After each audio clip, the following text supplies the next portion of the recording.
I know I can't be the only one. Hello and welcome back to my final rough draft video. My name is Robert and my topic of discussion for today will be the same as it was last time. Social media and cognitive change. Does your brain change while using social media? Now I know that sounds like a lot, so for now we'll just say this is your brain on drugs. Now let's talk about some basics in the brain. The part of the brain that we'll be discussing is the limbic system, and the limbic system houses the hypothalamus, the hippocampus, and the amygdala.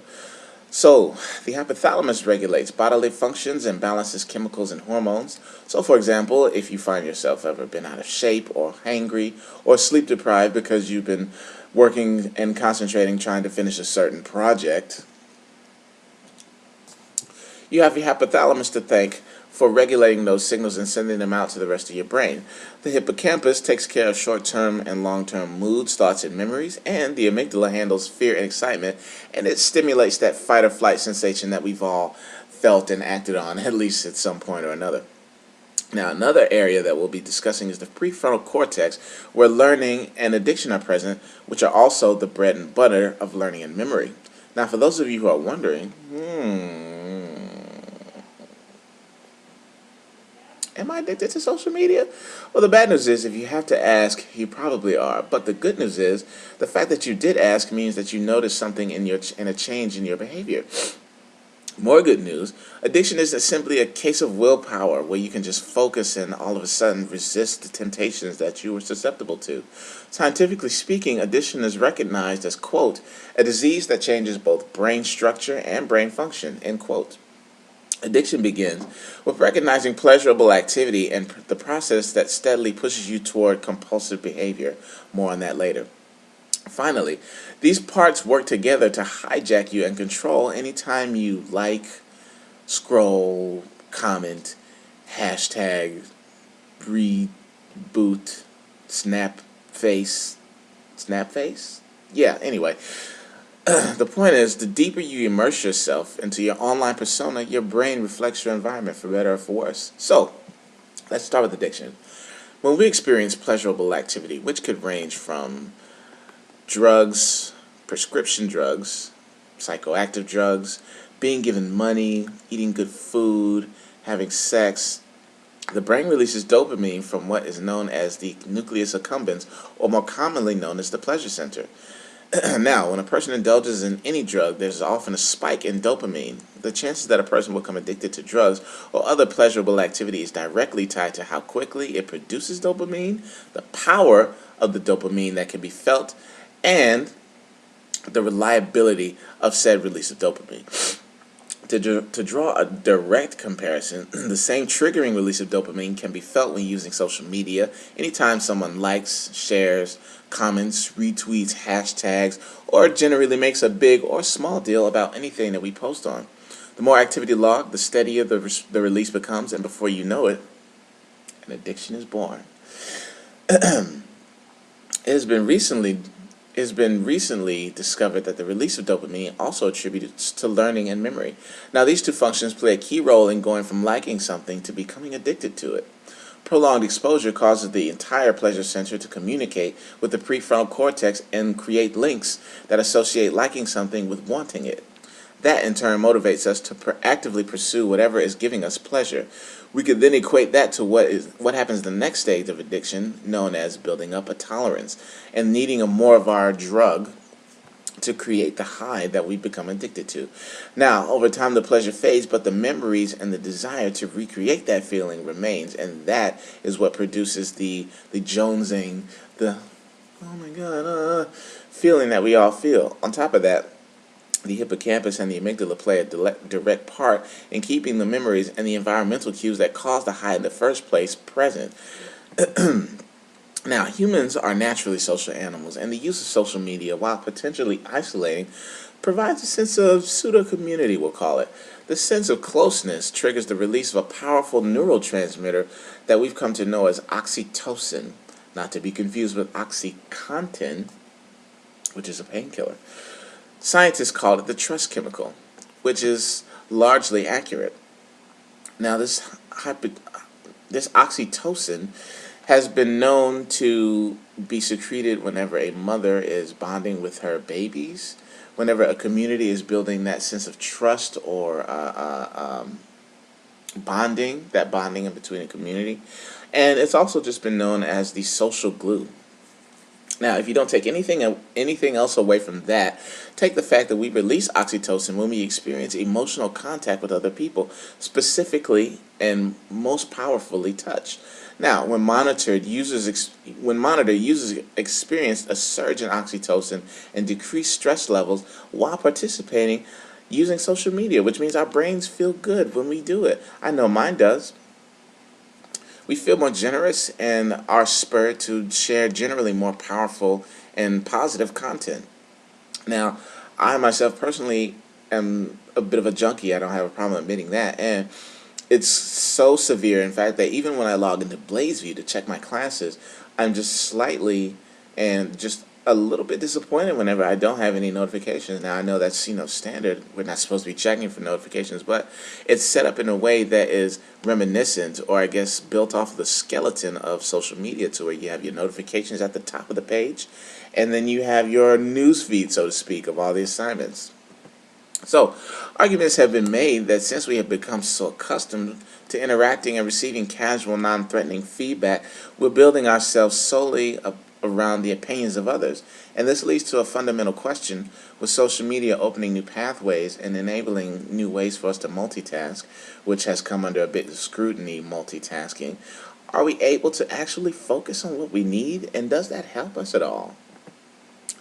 In the arena of multitasking, your brain struggles with too many things. So when people say, "I'm good at multitasking," but you're on social media, it's kind of an oxymoron, because while you might be bouncing back and forth between apps or studying or talking on the phone or text messaging, it's really just bouncing back and forth. You're not really retaining anything that you read, or you're not really remembering or doing anything. I won't say you're not doing anything important, but you're not retaining anything. That activity of multitasking is just you not giving your brain time to really settle on anything, which ultimately can be more detrimental. So, moving on to our next section, when we talk about the widespread adaptation of social media, we tend to only focus on the younger crowds because, well, that's who technology is geared towards. I don't think anyone would disagree with that. By now, we've established the fact that changes are happening cognitively, and in addition to addiction, try saying that 3 times fast, there are also mood changes, emotional instability, social pain, multitasking mania, which I just talked about briefly. Now, when breaking down the age groups, starting with the teenagers, while they may be the most active crowd out there, they're not the most developed. They are prone to like and comment, reshare, all of that, only if they find that a good deal of people have supported it previously before. They're not willing to usually throw their seal or stamp of approval on something right away that doesn't really have a whole lot of support behind it. Now, that isn't to say that they can't think for themselves, but in this case, the decision-making process, the frontal lobe, is in play and is simply not developed enough yet, which is to say they just need to cook a little bit longer, that's all. Everybody comes out of that. Also, the plasticity can be affected when faced with the decision-making process, because the brain learns how to think based on outside stimuli. When we experience or do new things, new connections and pathways between neurons are set up, and that gets coded into our brains. We're basically teaching ourselves how to think based on what we interact with, and that, unfortunately, or fortunately, depending on your point of view, is largely technological. Now, the brain can rewire itself to adapt to just about anything. So when we talk about experience cases of older adults who have very little to no experience with social media or technology, period, they have been in studies and have showed significant cognitive regeneration when using social media. Now, when old timers are usually faced with diseases and mental illness like Alzheimer's or dementia, social media can show to have, again, once I said, a significant increase in cognitive function, heightened sense of self-identity, and increased social activity, which in my opinion is overall ultimately helpful due to their incremental involvement and minimal involvement. So that just leaves us, the poor middle children, the 30-somethings and 40-somethings. there's not a lot of information because, well, your brain for the most part is functioning normally and there's nothing really to report on. We have the rare luxury of coming in right around the time of the beginning of the technological boom, and we didn't get swept up in it to where it's ubiquitous now, and to where the younger generation were born into it, and I mean just assimilated into it. They just had, that's just what happened. So for now, we just have to stay the course. Now let's talk about mental health for just a second. Now, the study on the brain itself is such a memory, so the same can be said of social media and the newness of it all. Now, some early warning signs have taken the form of depression, newly coined Facebook depression, which, okay, I can buy that. Nomophobia, which is a fear of being without one's phone, or no mobile phobia. Phantom ringing syndrome, which I'm sure we've all felt at some time or another, where you feel like your phone is ringing in your pocket when it may not even be in your pocket at all. You may just feel the vibration. Cyberchondria, which is just hypochondria on the internet. I myself am guilty of logging on and looking up basic symptoms and walking away thinking that I have a tumor and an aneurysm and ulcer and 3 broken toes for the effort, you know what I mean? There's also what's known to many as the Google effect, which is quite scary actually. It's the mindset that since all the accumulated knowledge of all mankind are at the reach of your fingertips and are sitting in your pocket, clinging on to 12% worth of power, since all of that is at your fingertips, the need and frankly the desire to know and have this information has decreased. Now, on the one hand, the question can be asked, are these things serious enough to worry about? Don't we just need to take some time and figure it out? I mean, we always do, but on the other hand, with more of our lives being integrated into technology, will we have the time to notice changes that are happening? With more and more of our social interactions happening online, a new generation's ability to read social and bodily cues diminishes. Now the body and the brain are malleable. And when studies looked at an MRI scanner, they have shown that the brain recognizes the same gratification and chemical releases of the chemicals that we talked about before, dopamine and oxytocin, those neurochemicals. Now, you can ask only so much of social animals when being presented with an abnormally antisocial / beneficial conduit such as social media. And while the brain can rewire itself to just about anything, given that we're in the infant stages of social media and, ungodly speeds of technological spread, neuroscience can only continue to map out brain function and detour us from anything that might be too costly or detrimental.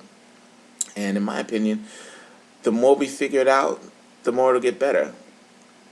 There was a story in ancient times about older generations criticizing younger generations for writing things down because they thought that the writing things down would diminish the ability to remember things. So we have to take that with a grain of salt. Thanks for stopping by, guys. The final video product will be on the way. You won't be sorry.